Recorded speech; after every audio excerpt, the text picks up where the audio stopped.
This is Northeast Georgia's only local source for high school sports. From the Grady College at the University of Georgia, this is Grady Sportsource. Good evening and welcome to Grady Sportsource and the third week of high school football. I'm your host, Adia Randall.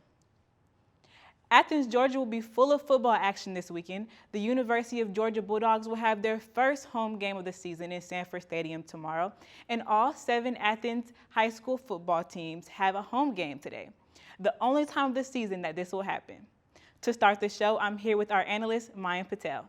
Mayan, it's going to be a pretty exciting weekend here in Athens. Yeah, it sure is. Like you said, Adia, it's the only time all year that all 7 of our area teams are here at home, so that's bound to bring a lot of fun to the Classic City. It sure will. Let's jump right into what to expect for these matchups tonight.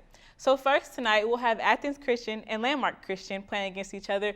Both these teams are 0-2, and somebody's going to get their first win of the season. Yeah, it hasn't been the ideal start for these programs, but Landmark Christian comes in under rookie head coach Mike Sherrard, and Sherrard has a deep football background. He had an 11-year career in the NFL. The Dallas Cowboys took him with their first pick of the 1986 NFL draft, and eventually Sherrard won Super Bowl 24 with the San Francisco 49ers. For that, he was over at UCLA, a Bruin, and helped lead them to 3 Rose Bowl championships as well. Now, though, he's back in high school, and he's got to try and guide Landmark Christian to its first win since September 9th, 2018, 362 days ago. That's a long time. It absolutely is. And Athens Christian on the other side, they've got an experienced team. 13 seniors on the roster for 7th-year head coach Chris Williams.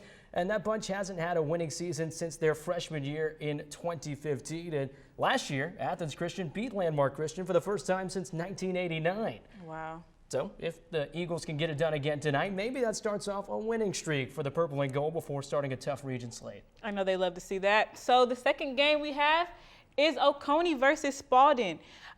These two teams are going to be kind of different. Oconee had a good start, and Spalding is 0-2. So. Yeah, Spalding's been outscored by its opponents 90-14 in the first couple of weeks underneath rookie head coach Jeff Hammond. So not the ideal start for the Jags, but you never know what's going to happen at Oconee County. The Warriors on the other side, coming off of a loss at Clark Central last week. They are 1-1 under Travis Noland, and everybody knows about Max Johnson, the prize quarterback, the LSU commit. Last week against the Gladiators, Johnson went 10 for 21 passing for 99 yards, 1 touchdown, did also have an interception. 5 seconds left in the game. Johnson was looking for his little brother Jake in the front corner of the end zone with the touchdown pass, which would have tied up the game, was broken up, and so the Warriors ended up falling. But you never know what's going to happen on Friday night at Warrior Stadium. We might get an upset. You never know. Okay, our next game is Flowery Branch and Clark Central. Oconee did play Clark Central last week, and that was the final score, 21-28. But we have Clark Central and Flowery Branch, and this is going to be a tough game.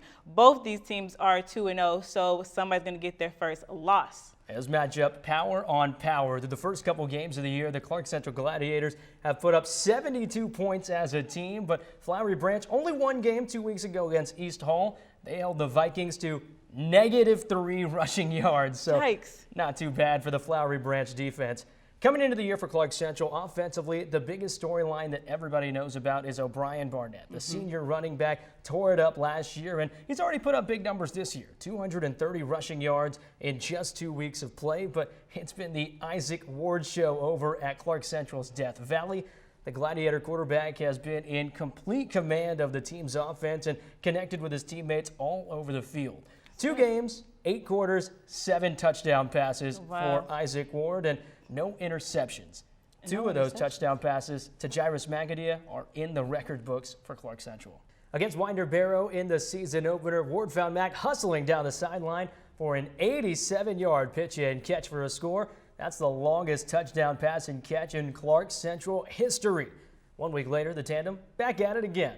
Against Oconee County, Jairus, who goes by No-No, said bye-bye to the entire Warrior defense and burned them for an effortless 83-yard touchdown reception. That one marked down as the second longest in 50 years of Gladiator football. So, Adia, I wonder what tonight is going to bring. There's no doubt that these guys enjoy being teammates. It should definitely be a great game. The next game is the North Oconee versus Loganville. And this game, North Oconee has a hot start, but Loganville, they kind of just want to get in the winning column. Yeah, the crazy thing is 2 years ago, North Oconee only won one game, and now they're off to a 2-0 start. And last week, Grady Sportsource reporter Mason Cantrell had a great story on Bubba Chandler, their quarterback, and Bubba was at it again in the win last Friday night. 4 total touchdowns, 3 through the air and 1 on the ground.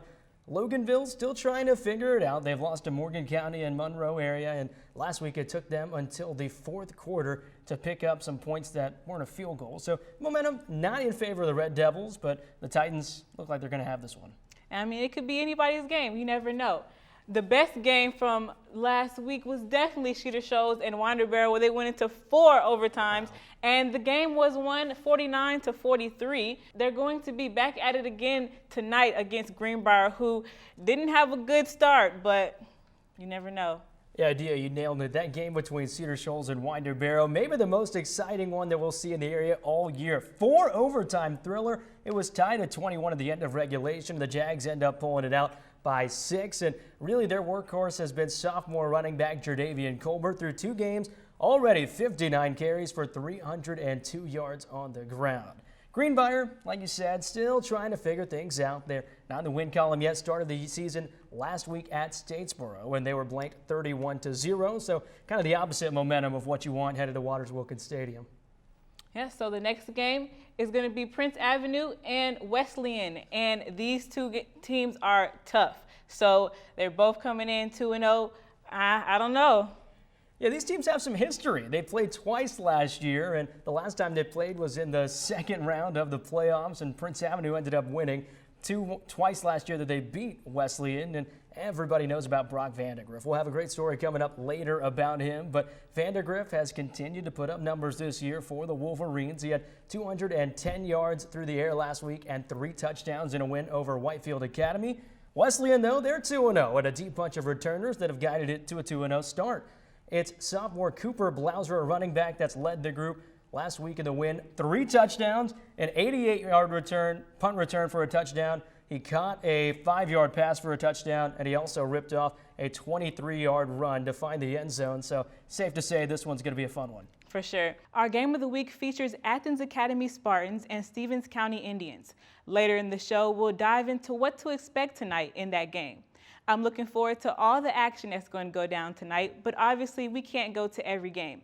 Stay tuned because after the break, we'll sit down with Grady Sports reporter Luke Gamble, and he'll help us narrow down our options. Okay, so we drowned the fire, stirred it, drowned it again, and now just feel if it's cold. Yeah. Cool.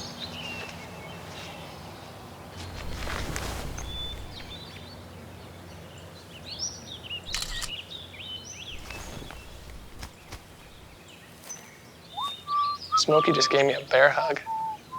I know. Already posted it.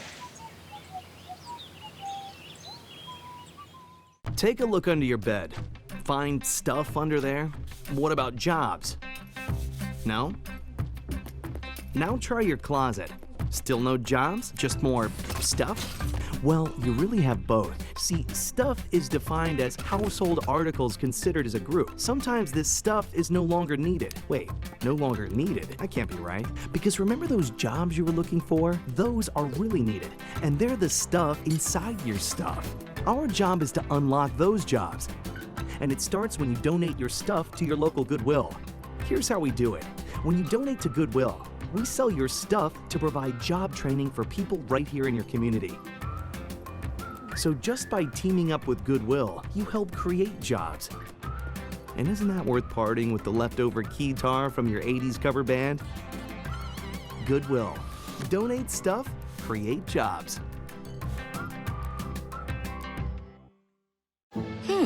Maybe you can make retirement happen. After all, you made this vacation happen. Double points with every purchase? Cleverly merging promotions. I love it. Cross-referencing travel sites. And booking all your flights with those... Vouchers. I got us bumped. They were like, oh. But now they're like... Aloha. You aced this vacation. Now get the tips you need to get on track at aceyourretirement.org. Welcome back, and we're still talking Athens High School football, and now we're joined with Grady Sports reporter Luke Gamble.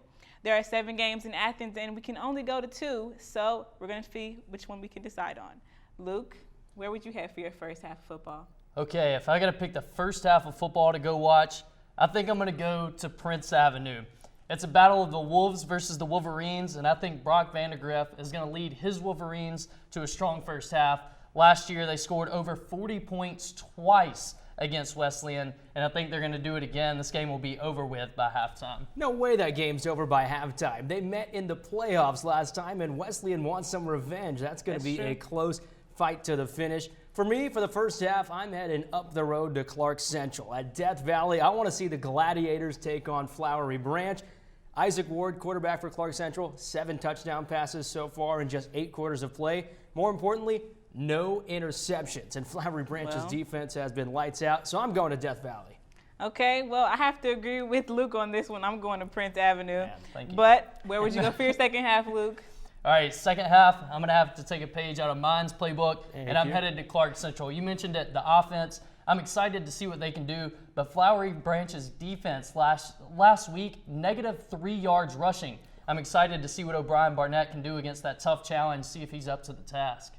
For me, for our second half, it's right here in the middle. It's our game of the week for a reason. Athens Academy and Stevens County over at Slaughter Field. The Spartans have athletes all over. Leneth Whitehead, Dion Colsey, and junior quarterback Palmer Bush. Spartans won this game last year at Stevens County, so the Indians are also going to come back with some redemption on their mind. That's going to be a fun night under the lights. I can't decide. It's a very difficult decision. But if you're following along at home and you want to get on the action, just go to our Twitter page at Grady Sports and let us know where you would like to go. Now, Luke, I know you were able to go around to the Athens High School facilities. What did you find out? Well, Adia, what I discovered is that public schools in the Athens area are spending some serious cash to upgrade their football facilities. I talked to coaches in the area to find out if the investments are worth it. For the football players of Clark Central, the weight room is a sanctuary. They spend more time here than on the field. And now the facility is part of a race, the arms race, to have the best football facilities in the Athens area.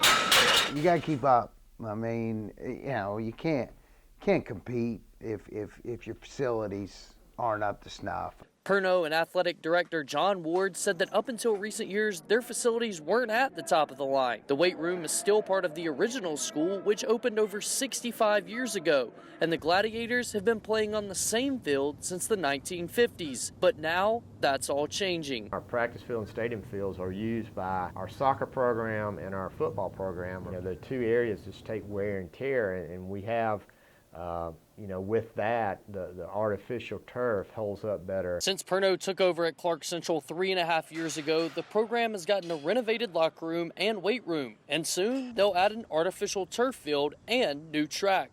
While great facilities don't guarantee wins, the Gladiators have gone 24-14 in the last 4 seasons, and he led them to the longest playoff run since 2009. When they look around and aesthetically see that things are nice, that investments are being made, I think you do get a better effort. It's a level of concentration and level of commitment. Clark Central isn't the only one in this arms race. Cedar Shoals will get a brand new turf field at the same time as the Gladiators. The estimated cost, $4.4 million.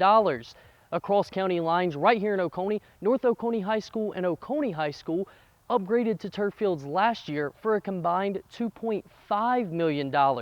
That's nearly $7 million over a 3-year span just on turf fields and tracks. It allows us to do a lot of things that we couldn't do on grass, especially from a weather standpoint. 2 weeks ago, the Titans had a 2-hour game delay due to storms and rain. While Clark Central had to postpone their home game on that same night, North Oconee's field was able to withstand the large amount of rain to give them a usable playing surface. Obviously, from a maintenance standpoint, it helps out tremendously. And our kids, I don't ever have to worry about them coming out here, I mean, because they can use it whenever they want to, and it's got the lines on it. So from a route perspective or just trying to get your bearings on a football field, it helps our kids out a bunch. In his first year as head coach at North Oconee, the Titans went 1-9. Since then, the program added a turf field and went 9-3 in his second season and are 2-0 this season. It absolutely supports what we're trying to do from a wins and losses perspective. Across town, there's another new turf field, but this one is blue. The wins and losses haven't translated on the field yet at Oconee County High School, but the Warriors hope their time is coming soon. Facilities do matter because they allow you to develop young people. And this turf has been a huge blessing and a great opportunity for our kids to get better, not just during the season, but year-round. The use of turf fields not only helps coaches save time and money from painting fields, but it also allows teams to practice with a lower risk of injury. According to studies, there are 43% fewer ACL injuries combined when playing on artificial turf as opposed to natural grass. And Nolan thinks the impact could be even bigger than that. When you set a high standard and expectation for them, you know, and that we're going to have nice things and to expect great things from what we have, then I think it sets a precedent for them to do the same thing in their own life. As football season comes and goes, so will the newest facilities. They may impact wins and losses or the way the athletes approach life. But one thing is for sure, the arms race will never end. There is a lot of money that is being put into these facilities, and a lot of it comes from taxpayer funding. However, Clark Central's $225,000 weight room was completely funded from donations and fundraisers. Wow, that's great to see a school community helping them like that. Next, we'll dig deep into our game of the week and our special player profile on a player we talked a lot about lately. More on Brock Vandagriff after the commercial break. Hi, I'm Peter. There's nothing I love more than sharing vegetables with my friends. Come on in! Help yourself to anything. That's why we give our food the utmost respect it deserves. Did you know there are simple steps we can all take to help save food?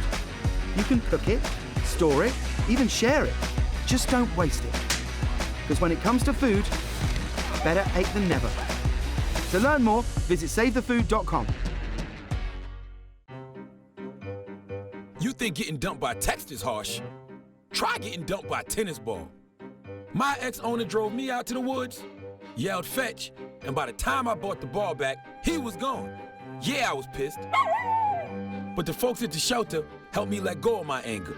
I learned coping skills, like taking it to the hole. Boom! Now I'm ready to fetch again. But how about I throw and you run and get it?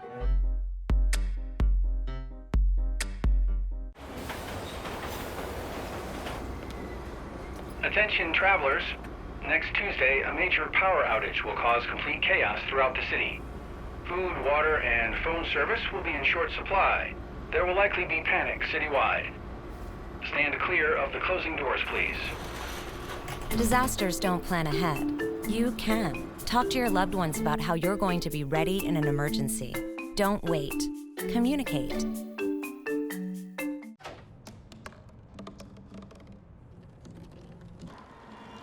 Everybody has a dream.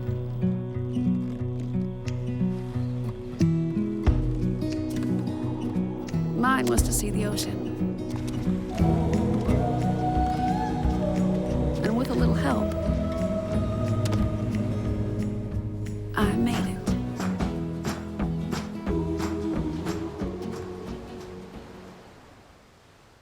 Welcome back to Grady Sportsource. Mayan joins me again to talk about our game of the week, which is going to be on Slaughter Field, where Athens Academy Spartans will face off against the Stevens County Indians.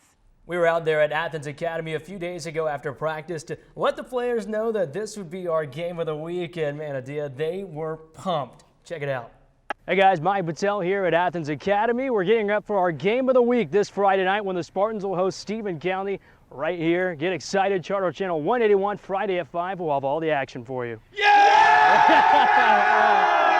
Wow, they look really excited. Yeah, the players were definitely into it. Well, I know that the storyline for their season is this really their year?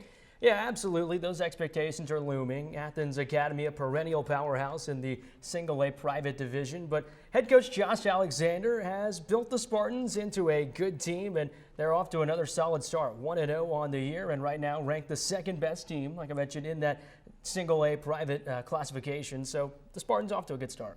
Yeah, well, they're playing that Stevens County. That's a larger school, 4A school. How do you think that's going to change how they attack? Yeah, no doubt about it that one of the biggest obstacles is just the sheer difference in roster size. Athens Academy has 59 right now on its active roster, while Stevens County has 75. Tonight, it's going to be in the upper 90s or upper 80s. Feels like it'll be in the 90s, a high humidity rate, so maybe endurance will be a factor for both of them. And the Spartans, they have a lot of guys that'll play on both sides of the ball, including their star senior Laneth Whitehead, so maybe it'll be an issue for them tonight in the Georgia Heat. Yeah, I know Lanith Whitehead in that Savannah Christian game, he kind of gave him a lot, so I don't know how they're going to do. Yeah, Whitehead is an agile 4-star recruit. He's got bid looks from everywhere. He's a senior, and he's going to go play linebacker in college, but he's done his part in the ground game for Athens Academy so far. In the win over Savannah Christian, Whitehead had 9 carries, 126 yards on the ground, and 4 touchdowns, including one that he ripped off for 50 yards over the entire team en route to a victory. Check out this run from Whitehead. He's there, and it doesn't look like a lot's going to happen at first. Just your ordinary play on 3rd and short, then he makes a guy miss. Here's another, and there goes the entire defense, and Whitehead is working around everybody, slicing and dicing his way into the end zone. That was one of 4 touchdowns, like I mentioned, that he had on the night. Yeah, well, I know Stevens County, they have some running backs too, so we can't just give it to Athens Academy. Stevens County has a couple of running backs that they rely on pretty heavily. Hudson Spurlock is the guy that they've really gone to the most. Spurlock, one of 2 seniors, along with MJ Jones, who we'll get to in a minute. And Spurlock's been the workhorse. 35 carries this season for 234 yards.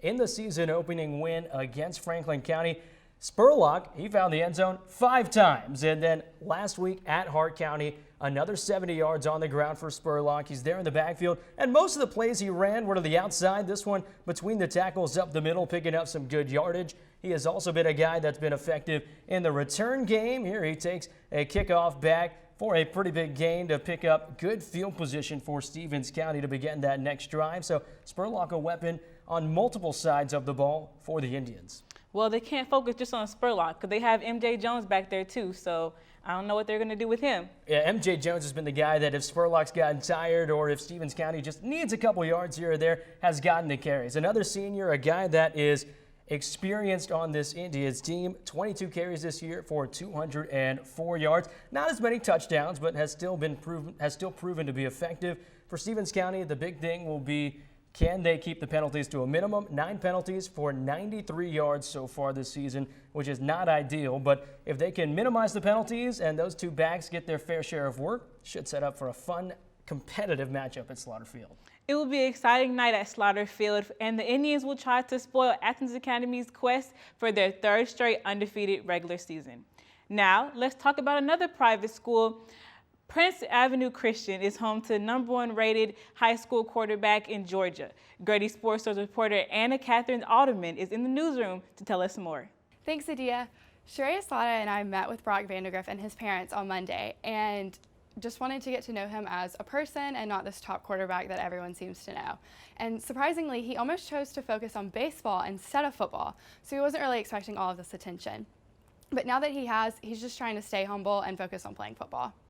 In the small town of Bogart, Georgia, resides the #2 prospect in the nation, Brock Vandagriff, and his story is one of family, football, and humble beginnings. I always thought I was better in baseball until probably around 8th or 9th grade, and it was one of the car rides home from school. My dad was just like, "Hey Brock, you got a chance." He's like, "I can help you out." He's like, "We can work at this." He's like, "So, I mean, if you start giving all you got all the time," he's like, "if you want to make this happen," he's like, "you have the skill set to do it." So it was just one of those car rides home from school. Football is a family affair, the Vandagriff family, extending not only to Coach Vandagriff and Brock, but also to Brock's mom and sisters. So we're a football family, so it's what we do. I mean, our kids watch it, our girls watch it, my wife watches it, so it's what we do. I grew up in a very sports-minded family, so I'm very knowledgeable of football, so it was a plus to marry a football coach.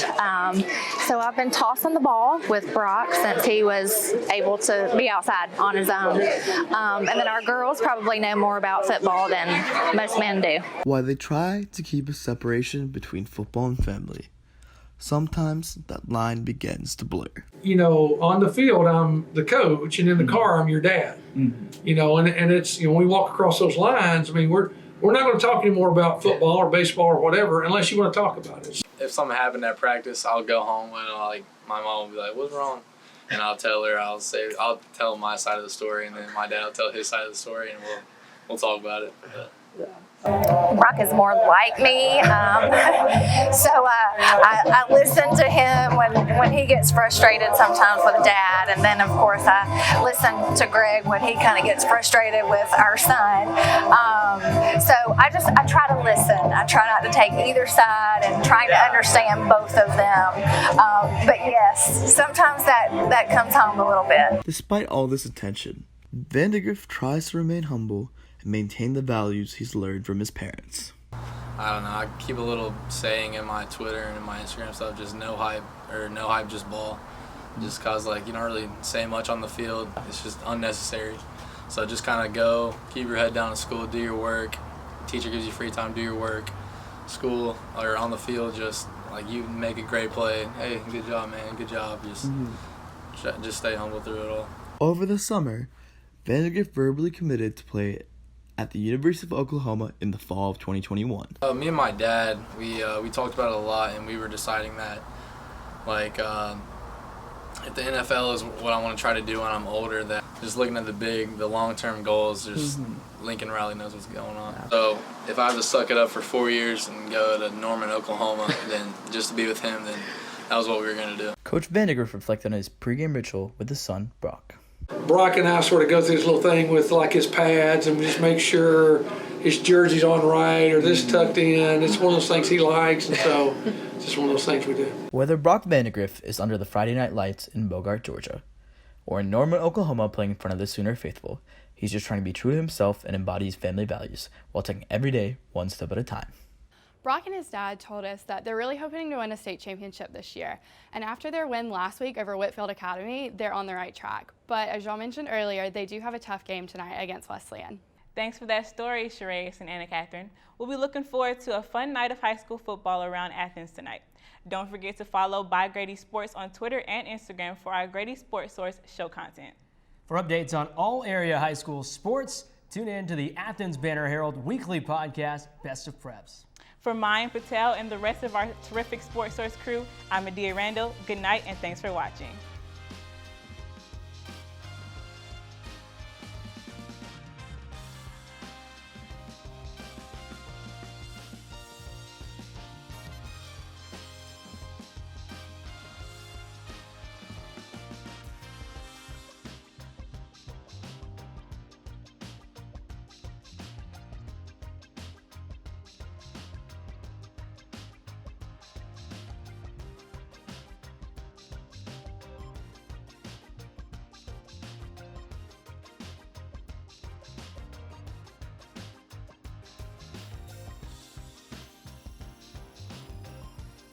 Grady News Source is a student production of the Grady College of Journalism and Mass Communication at the University of Georgia, which is solely responsible for its contents. Views expressed do not represent those of the administration nor the Board of Regents at the University System of Georgia.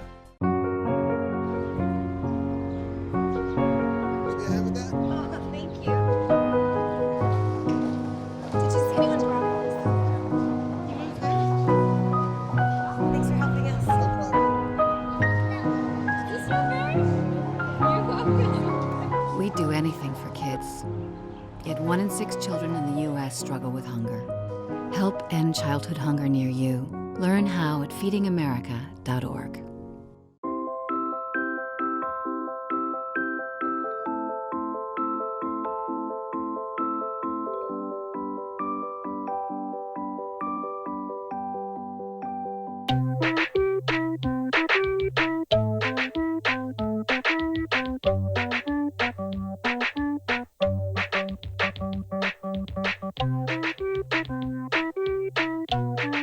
Start a story. Adopt at theshelterpetproject.org.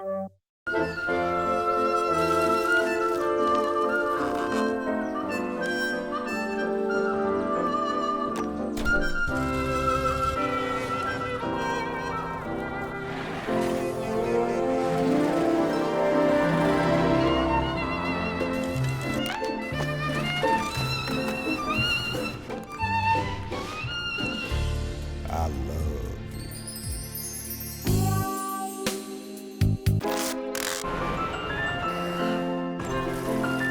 Can we get strawberries? Okay.